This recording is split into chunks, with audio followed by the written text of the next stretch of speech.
Concernant l'emailing, ça commence par le courrier que vous allez faire à une personne. Et en fait, quand on rencontre des personnes, il faut avoir le réflexe de faire systématiquement un email pour deux raisons à cette personne. La première raison, c'est de lui envoyer votre carte de visite électronique. Donc c'est votre fiche contact, hein, votre premier contact dans votre carnet d'adresse à Outlook, c'est vous, hein, accessoirement.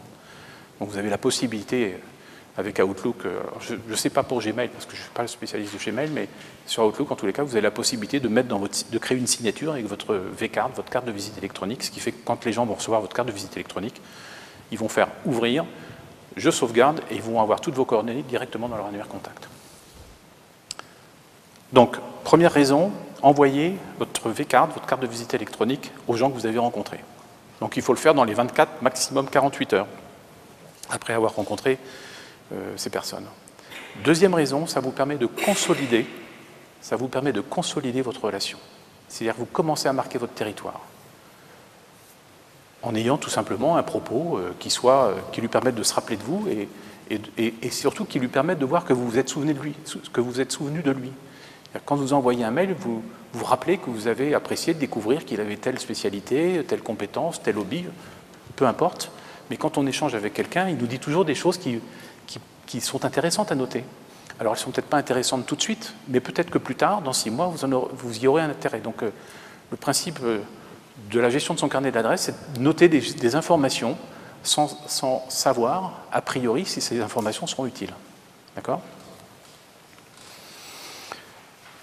Donc, l'emailing, vous commencez par envoyer un email à une personne, et puis après, vous pouvez faire l'envoi groupé, c'est-à-dire vous sélectionnez 10, 15, 20 personnes, et puis vous envoyez un mail à 20 personnes. Alors, mettez-les en invisible et n'envoyez jamais un mail à plus de 50 personnes, avec votre Outlook ou avec votre Thunderbird ou avec votre Gmail, parce que sinon, vous risquez d'être pris pour un spammeur.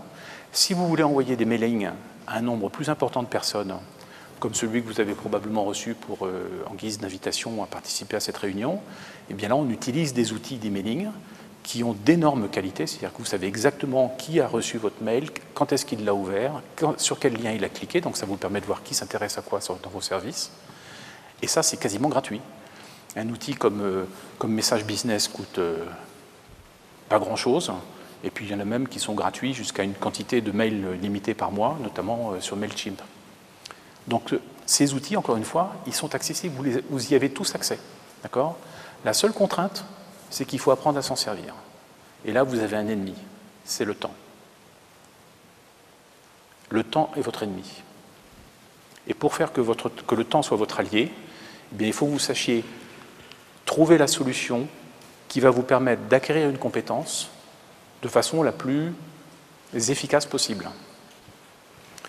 Si vous prenez du temps à lire les manuels d'utilisation, ben, ça va vous consommer du temps que vous n'allez pas consacrer à faire de la prospection téléphonique, par exemple, à développer votre activité commerciale. Mais si cette formation, cette compétence est un enjeu majeur, vous pouvez soit donc lire le manuel d'utilisation, soit faire appel à un formateur ou un organisme de formation pour acquérir la compétence plus rapidement. C'est vous qui en faites le choix par rapport à vos priorités. Il est évident qu'un expert comptable, sa priorité, ça va être d'être compétent sur Excel.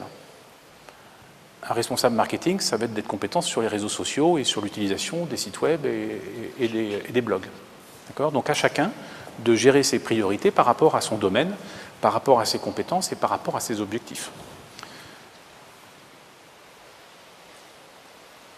Donc je vous rappelle qu'il y a 5 outils qui sont gratuits ou quasiment gratuits. En tous les cas, vous avez déjà fait les investissements de base pour la majorité d'entre vous. Le premier, c'est Outlook. Gestion des contacts, gestion de l'information, gestion du temps. Le deuxième sont les réseaux sociaux, les blogs et les blogs, soit votre propre blog, soit un blog comme comme Pulse de LinkedIn, qui est un blog public. Utilisez la vidéo, faites des essais, même en diffusion limitée, à vous-même, mais pratiquez. Plus vous pratiquerez, plus vous apprendrez avec les outils numériques. Et puis enfin, n'hésitez pas à utiliser l'emailing, à commencer par l'emailing de personne à personne pour communiquer votre V-card et pour tout simplement consolider votre relation avec les personnes avec lesquelles vous rentrez en relation. C'est pas facile. J'espère vous avoir aidé à clarifier un petit peu cette complexité du numérique, qui n'est pas du tout évidente, parce que quand on lit la presse, quand on écoute ce qui se dit, on se dit « Attends, je ne vais pas y arriver, il faut des moyens considérables, je n'ai pas la compétence, je ne sais pas quel sein me vouer. » Je souhaite que je vous avoir aidé à y voir plus clair et à savoir dans quelle direction aller pour pouvoir être pleinement efficace avec le numérique. Merci de votre attention.